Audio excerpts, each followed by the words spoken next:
한 권의 책으로는 가장 많은 언어로 번역이 돼서 기네스북까지 오른 책이 바로 파울로 코넬료의 연금술사라고 하는 책이지요. 이 고넬료가 인생의 허무함을 느끼고 젊은 날에 영적인 방황을 하다가 한 분의 권유를 받고 한 순례길을 걷게 됩니다. 1987년도에 그 순례길을 걸은 다음에 그리고 1년 후에 책을 냈는데 그 책이 바로 순례자라고 하는 제목의 책입니다.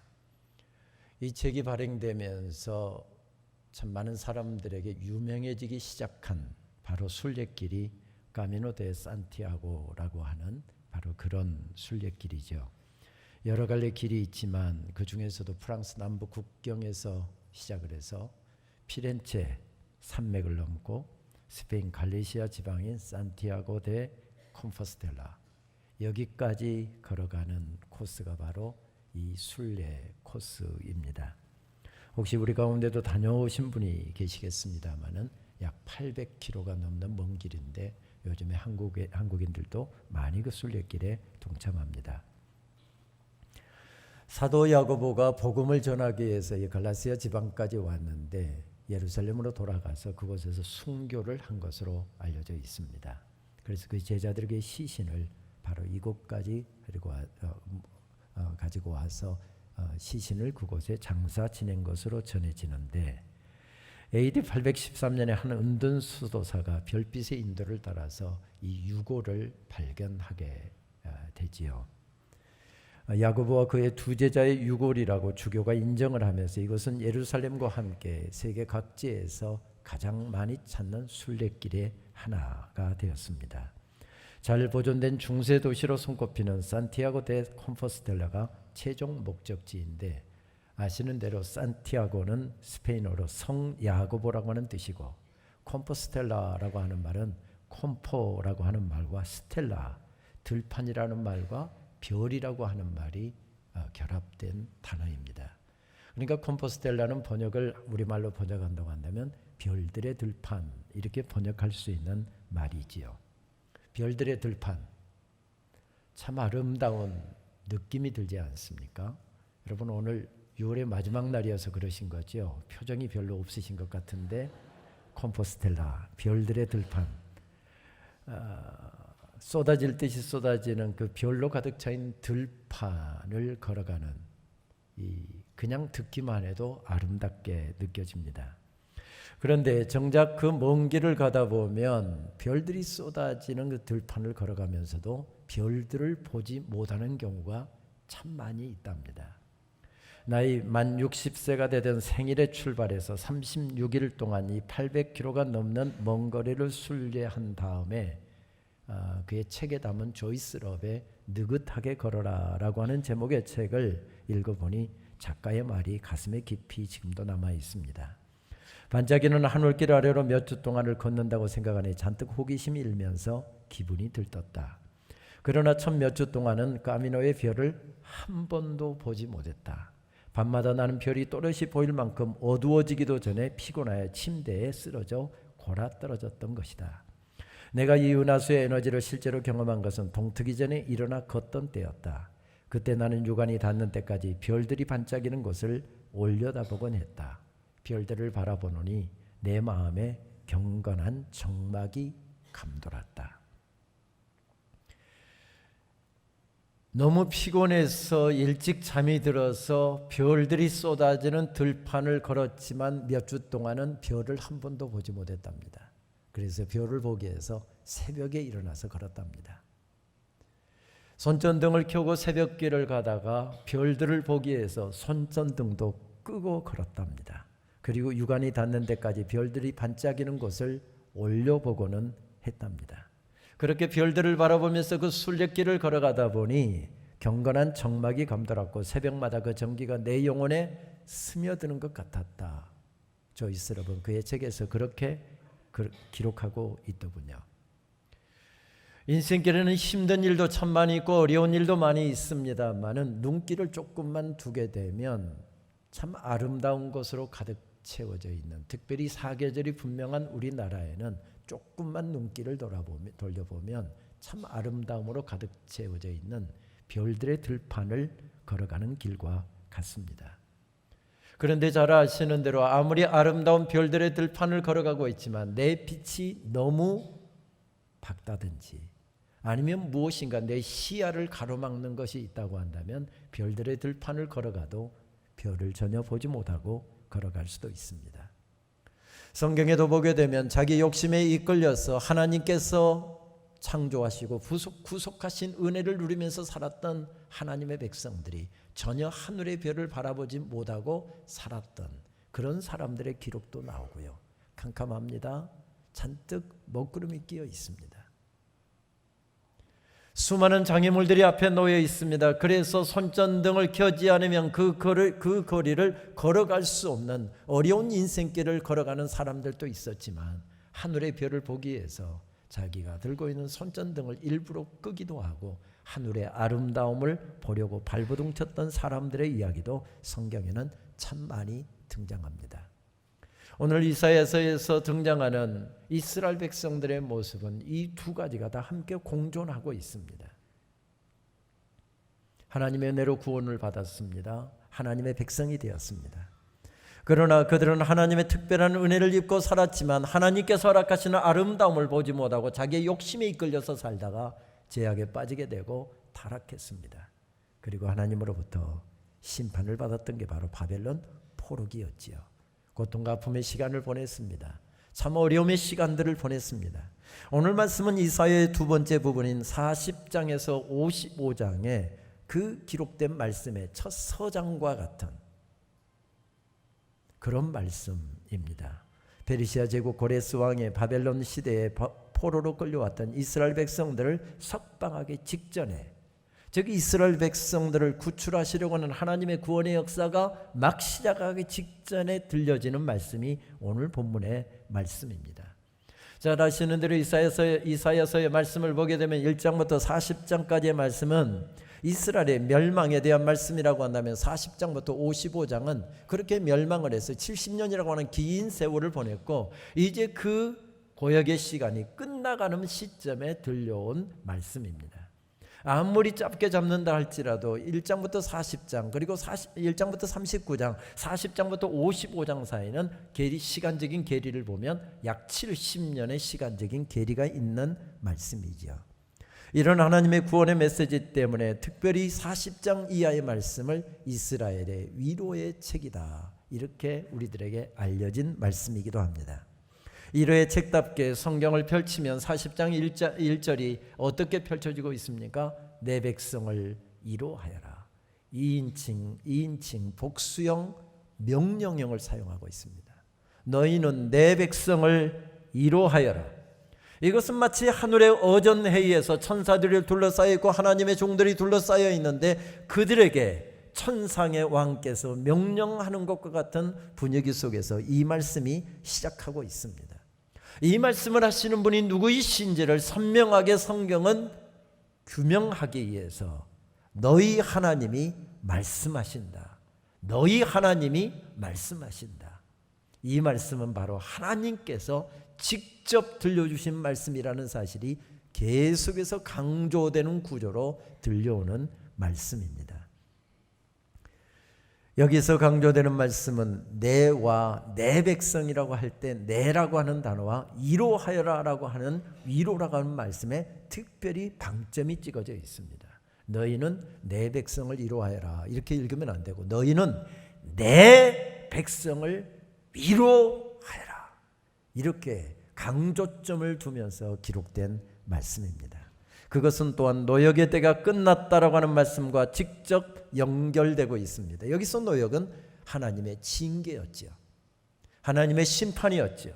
그로 말미암아서 나라가 망했습니다. 교회가 무너져 내렸습니다. 가정이 무너져 내렸습니다. 고국을 떠나야 했습니다. 한 세대가 오고 또 한 세대가 오지만은 회복될 줄 몰랐던 이런 어려움의 시간들을 보내고 있는 이스라엘 백성들에게 고역의 때가 끝났다, 이런 말씀으로부터 시작되고 있습니다. 이 순간이 어느 순간입니까? 누가복음 15장에 나오는 탕자가 망설이다가 내가 죽더라도 아버지 집에 가서 죽어야 되겠다는 마음으로 아버지 집을 향했을 때 아버지가 두 팔을 벌리고 다시 돌아온 탕자를 품에 안아주는 그 순간입니다. 목사의 아들이 아무래도 버릇이 없으면 안 되겠다 싶어서 특별히 제 큰아이는 어렸을 때부터 해초리를 들었습니다. 절대 그러나 감정에 따라서 매를 때리지 않고 제 아내는 손부터 먼저 가서 당신은 매를 때릴 자격이 없다. 그 매는 제가 전담을 했습니다. 악역은 제가 한 것이죠. 조그만 매지만 매를 때리기 전에 항상 아이에게 자세하게 네가 잘못한 것이 뭔지를 기다랗게 설명을 해주고 아이가 질문할 거 있으면 질문까지 다 하게 한 다음에 선택을 하게 합니다. 손바닥을 맞는 것이 있고 종아리를 맞는 것이 있고 제일 중요한 경우가 엉덩이를 맞는 경우가 있지만 내가 선택하라고 하면 항상 손바닥 한 개로부터 시작합니다. 아니야, 그것부터 조금 더 올라가야 돼. 그리고 아이와의 합의하에 남자답게 맞아야 돼 하고서 종아리를 딱 때립니다. 손바닥을 때립니다. 그러면 애가 잔뜩 기가 죽어 있습니다. 제가 잘못한 건 느끼거든요. 아빠한테 혼난 것 알고 있거든요. 매 맞은 거 아프거든요. 그리고 나서 제가 팔을 벌고 이리 와. 바로 그 순간입니다. 그리고 반드시 아이를 안고 기도해 주었습니다.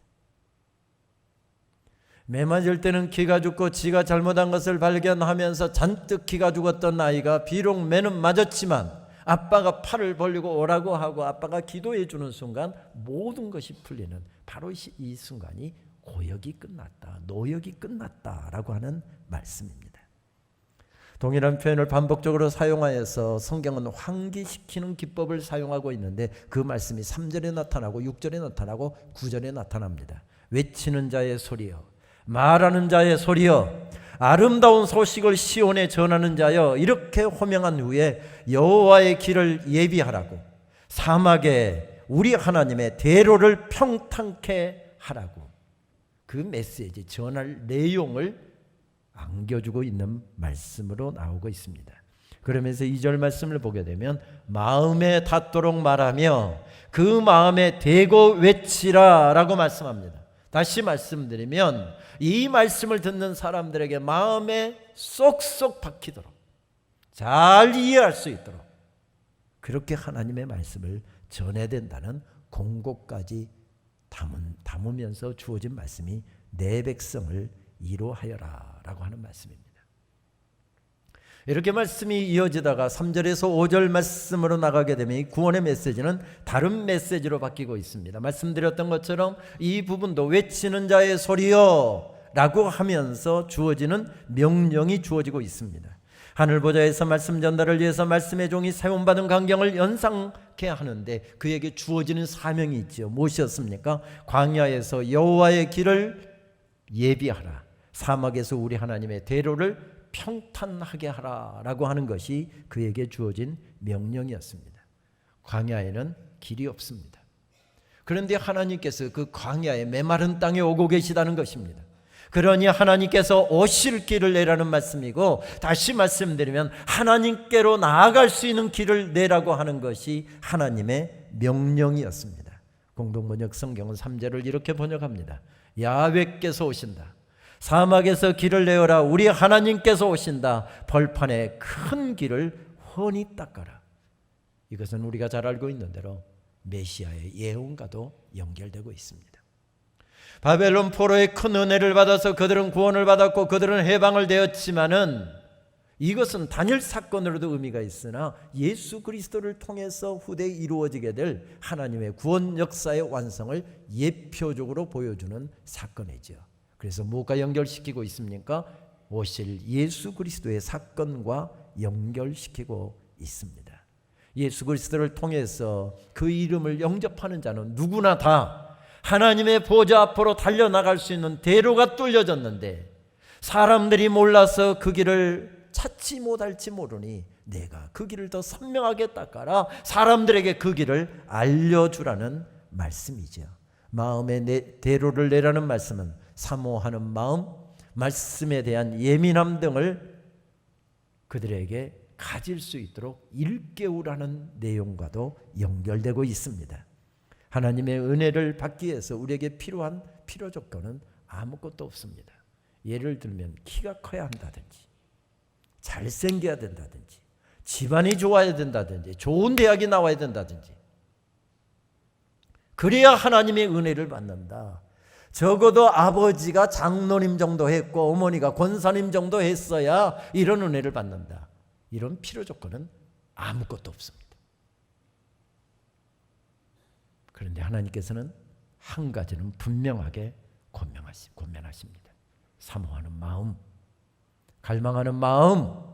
하나님의 은혜가 아니면 나는 살 수가 없습니다. 하나님의 은혜가 아니면 나는 결코 내 인생을 이어갈 수가 없습니다. 이 마음을 준비해라. 이 마음을 준비할 수 있도록 메신저를 보내고 있습니다. 창세기 2장 10절에서 15절 말씀을 보게 되면 에덴 동산에서 강이 발원하여 그 강줄기가 네 강을 이루면서 흘러가고 있다라고 하는 내용이 나오죠. 그 말씀을 그대로 읽겠습니다. 강이 에덴에서 흘러나와 동산을 적시고 거기서부터 갈라져 네 근원이 되었으니 첫째의 이름은 비손이라, 둘째 강의 이름은 기온이라, 셋째 강의 이름은 히데겔이라. 아수르 동편으로 흐르며 넷째 강은 유브라 되더라. 이 네 강의 이름 중에서 우리에게 익숙한 이름은 하나밖에 없죠. 유브라데 강입니다. 그런데 히데겔이라고 하는 히브리어는 헬라어로 하면 티그리스라는 말을 사용합니다. 그러면 네 강 중에서 두 강은 우리들에게 익숙한 강 이름입니다. 그러니까 첫 번째와 두 번째 강은 정확히 어느 위치인지 정확하지 않지만 세 번째와 네 번째 강 이름은 지금도 사용하고 있습니다. 이 두 강은 현재 시리아 동쪽에서 발원하여서 이라크로 흐르는 티그리스와 유프라테스 강이 바로 그 강이지요. 그래서 역사가들은 4대 인류 문명의 발상지를 바로 이 지역 이라크 땅으로 꼽기도 하고요. 유프라테스와 티그리스 유역을 꼽는 이유가 바로 그것입니다. 그래서 성서 고고학자들은 에덴 동산의 가장 유력한 장소로 이라크 지역을 꼽기도 합니다. 이상한 것은 에덴 동산의 자리로, 에덴 동산이 있었던 자리로 유력한 곳이 지금은 어느 곳입니까? 사막 지역입니다. 어떻게 하다 이 이라크 지역이 정말 에덴 동산 지역이었다고 볼 때 그 아름다운 지역이 어떻게 하다가 그렇게 사막이 되었을까요? 한 가지입니다. 아무리 아름다운 동산이라 할지라도 비가 내리지 않으면 사막이 됩니다. 아무리 아름답게 가꾸어진 정원이라 할지라도 가꾸지 않으면 잡초밭이 됩니다. 바로 그 말씀이지요. 너희 마음속에 사모하는 마음을 준비하라는 이야기는, 아무 생각 없이 나오지 말고 아무 생각 없이 앉아있다 가지 말고 하나님의 은혜가 아니면 나는 결코 살 수 없는 존재입니다. 이 고백을 마음속에 가지고 예배의 자리에 나오고 찬양할 때, 기도할 때, 말씀 들을 때, 예배 마치고 돌아갈 때, 그렇습니다. 나는 하나님의 은혜로 살아왔고 하나님의 은혜가 아니면 나는 결탄코 살 수 없는 존재입니다. 이 고백을 더 새롭게 해서 나아가라는 말씀입니다. 매를 맞은 사람들, 징벌을 받은 사람들, 이 사람들에게 마음을 정결케 하여 하나님의 은혜를 받을 준비를 하라 말씀합니다. 다시 말씀드리면 은혜 받을 마음으로 바꾸게 하라는 것입니다.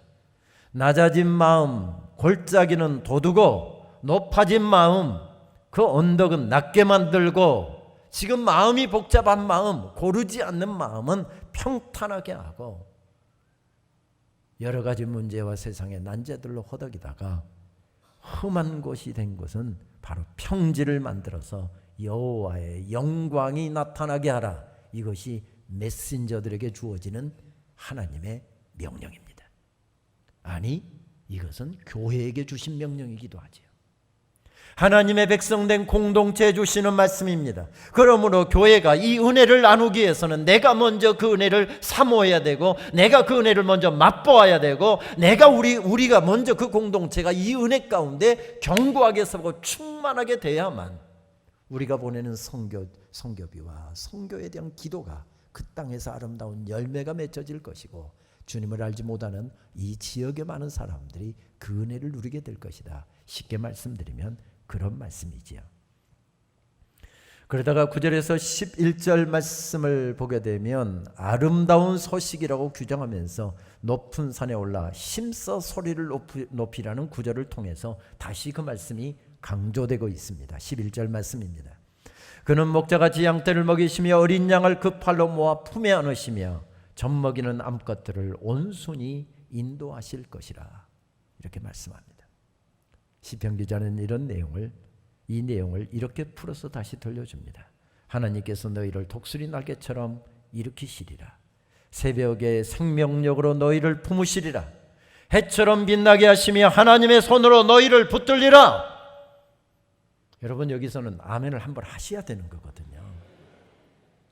제가 다시 시편의 말씀 다시 한번 봉독합니다. 하나님께서 주신 이스라엘 백성들에게 뿐만 아니라 예수 그리스도를 통해서 구원받은 하나님의 백성들, 교회에게 주신 가장 선명한 약속의 말씀이거든요. 하나님께서 너희를 독수리의 날개처럼 일으키시리라. 새벽의 생명력으로 너희를 품으시리라. 해처럼 빛나게 하시며 하나님의 손으로 너희를 붙들리라. 아멘입니다. 이런 말씀이 선포되고 있습니다. 이 말씀을 너희가 누리고, 설교자인 내가 먼저 누리고, 이 말씀 때문에 내가 울고, 이 말씀 때문에 내가 춤추고, 이 말씀 때문에 감격하고, 이거 하나면 주님 충분합니다. 그런 고백 가지고 벌떡 일어나서 어려운 삶의 자리에서 허덕이다 나온 우리 성도들 예배 가운데 있을 때 내가 그 마음속에 이 말이 쏙쏙 박히도록 이 말 좀 잘 전해줘라. 아닙니다. 설교자에게 주신 명령이 아니라 우리 모두에게 주신 명령입니다. 너희 자녀들에게, 너희 친구들에게, 너희 이웃들에게, 내가 품고 기도하고 있는 그 한 영혼에게 이런 명령이지요. 여기에 삽입구처럼 끼어드는 말씀이 있는데 6절에서 8절의 말씀입니다. 말씀은 이렇게 시작되죠.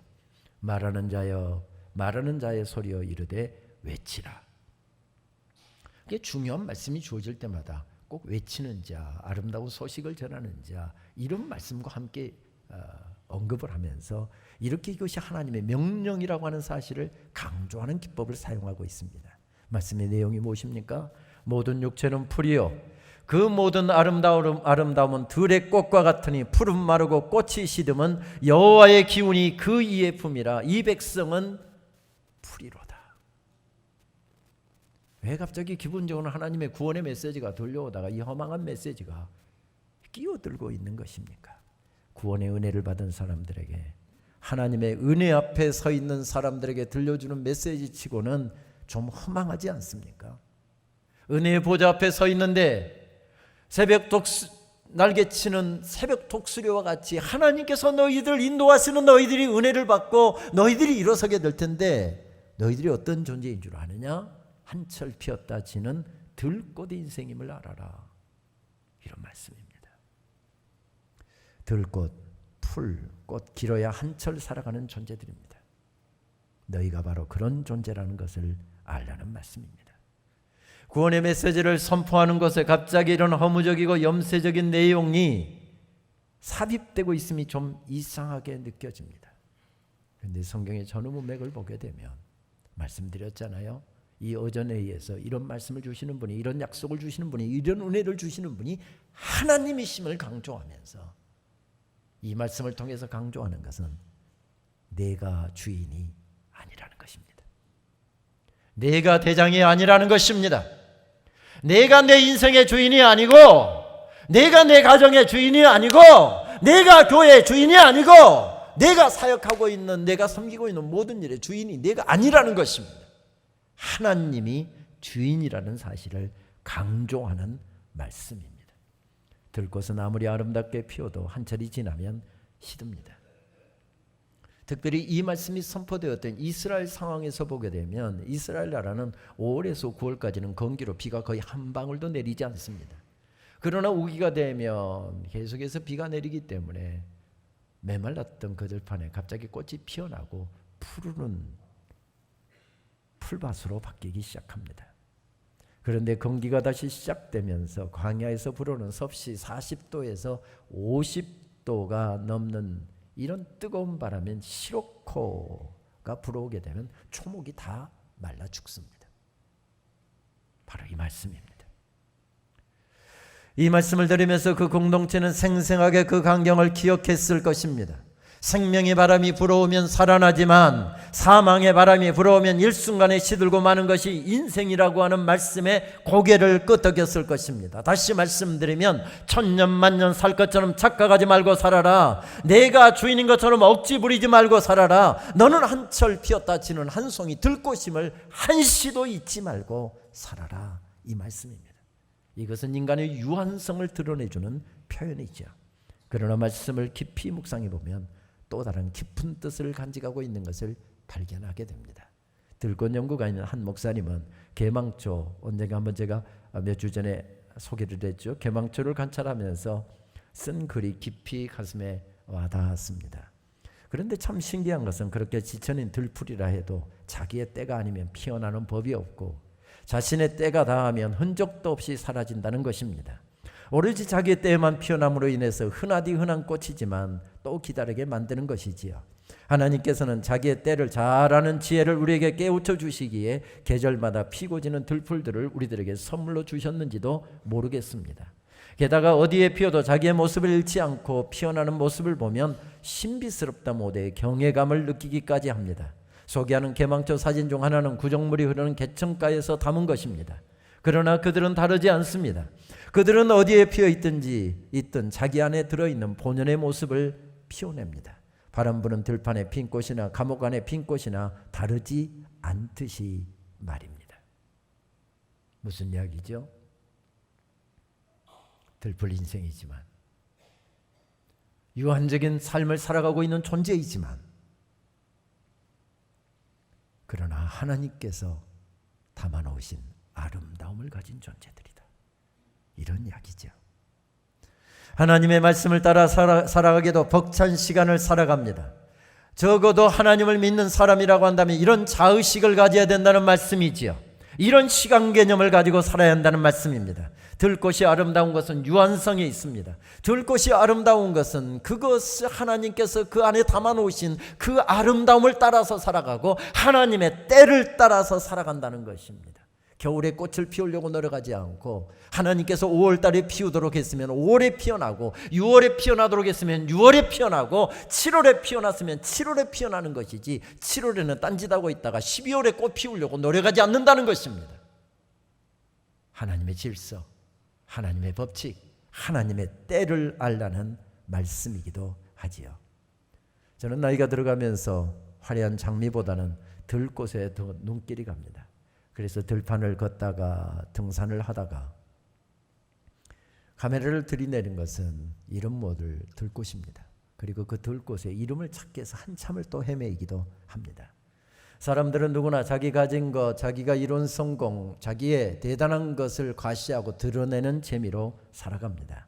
그런데 들꽃의 아름다움은 자랑하지 않음에 있지요. 그래서 시인 윤석이 씨는 그의 시에서 그렇게 노래합니다. 채송화 피는 날엔 몰래 개비름도 꽃핀다. 명아주 새뜨기 강아지풀 자랑치 않으며 저를 가두는 풍족함이여 비름꽃이요. 솔직히 말씀드리면 저는 비름꽃이 무슨 꽃인지 몰랐습니다. 근데 시가 너무 좋아서 이 시를 애우다가 비름꽃을 찾아보았더니 여러분 화면에서 보는 꽃이 비름꽃입니다. 화려한 모양도 없어서 사람들의 눈길을 끌지도 않습니다. 그래도 비름꽃은 아무도 자기를 주목하지 않아도 하나님께서 자기에게 주신 색깔과 자기에게 주신 열매와 자기의 때를 따라서 꽃을 피우고 열매를 맺습니다. 자랑하지 않습니다.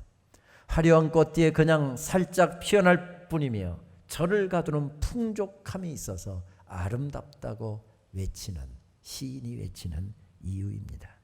들꽃은 남들과 비교하는 것이 아니라 자기가 가진 것을 온전히 피워내는 데만 열중합니다. 내게 주신 시간, 내게 주신 환경 속에서 하나님께서 내게 맡겨주신 그 일을 더 성실하게, 더 잘, 더 아름답게 감당하려고 거기에 온 마음을 두고 사는 것이지요. 크고 작음, 높고 낮음을 자랑하지 않고 조용히 하나님께서 내게 주신 은혜와 사랑에 감격하면서 자신을 피워내 돌보시는 하나님의 영광을 온전히 드러내려고만 몸부림칩니다. 그래서 들꽃 언덕은 아름답습니다. 아닙니다. 그것만 있어서가 아닙니다. 2주 전 우리가 읽었던 유한진 시인의 시는 우리를 다시 깨우쳐 줍니다. 들꽃 언덕에 살았다. 값비싼 하천은 사람이 키우고 값없는 들꽃은 하나님이 키우시는 것을. 들꽃 언덕이 아름다운 것은 내가 더 열심히 내게 맡겨주신 시간을 살려고 노력해서가 아니라 그 언덕에 이름도 없고 보잘것도 없고 세상적으로 화려하지 않다 할지라도 하나님의 질서와 하나님의 때와 하나님의 명령과 하나님께서 내게 맡겨주신 사명을 따라서 살려고 몸부림치는 그곳에서 하나님께서 돌보시고 향기를 담아주시고 아름답게 하시는 들꽃 언덕이 아름다운 이유가 무엇입니까? 들꽃이 피어서 아름다운 것이 아니라 하나님께서 돌보고 계셔서 아름답답니다. 한철 살아가는 들풀과 같은 존재라고 하는 말씀의 뜻이 그런 뜻이지요. 그렇습니다. 인생은 길지 않습니다. 그래서 옥자는 사랑하며 살기에도 짧기만 한 인생이라고 노래를 합니다. 죽음의 의사로 알려졌던 엘리자베스 키빌러 로스는 그의 책 인생 수업에서 그렇게 권면합니다. 생의 마지막 순간에 간절히 원하게 될 것, 그것을 지금 하라. 마지막으로 바다를 본 것이 언제였는가? 아침에 냄새를 맡아본 것은 언제였는가? 아기의 머리를 만져본 것은, 정말로 음식을 맛보고 즐긴 것은, 맨발로 풀밭을 걸어본 것은, 파란 하늘을 본 것은 또 언제였는가? 많은 사람이 바다 가까이에 살지만 바다를 볼 시간이 없다. 죽음을 앞둔 사람들은 한 번만 더 별을 보고 싶다고, 바다를 보고 싶다고 말한다. 한 번만 더 볼 수 있게 해달라고 기도하지 말라. 지금 그들을 보러 가라. 마지막 순간에 간절히 원하게 될 것, 그것을 지금 하라. 늘 죽음의 문턱에 서 있는 사람들을 돌보던 의사가 우리들에게 그렇게 권면하고, 암투병하는 사람들, 에이즈에 걸린 사람들, 이런 사람들을 셰넌더 밸리라고 하는 버지니아주의 그 계곡에다 불러 모으고 마지막까지 돌보다가 그도 세상을 떠나면서 마지막으로 남긴 작품 가운데서 마지막에 보고 싶은 것을 지금 보랍니다. 구원받아 하나님의 사람들이 된 우리는 어떻게 살아야 할까요?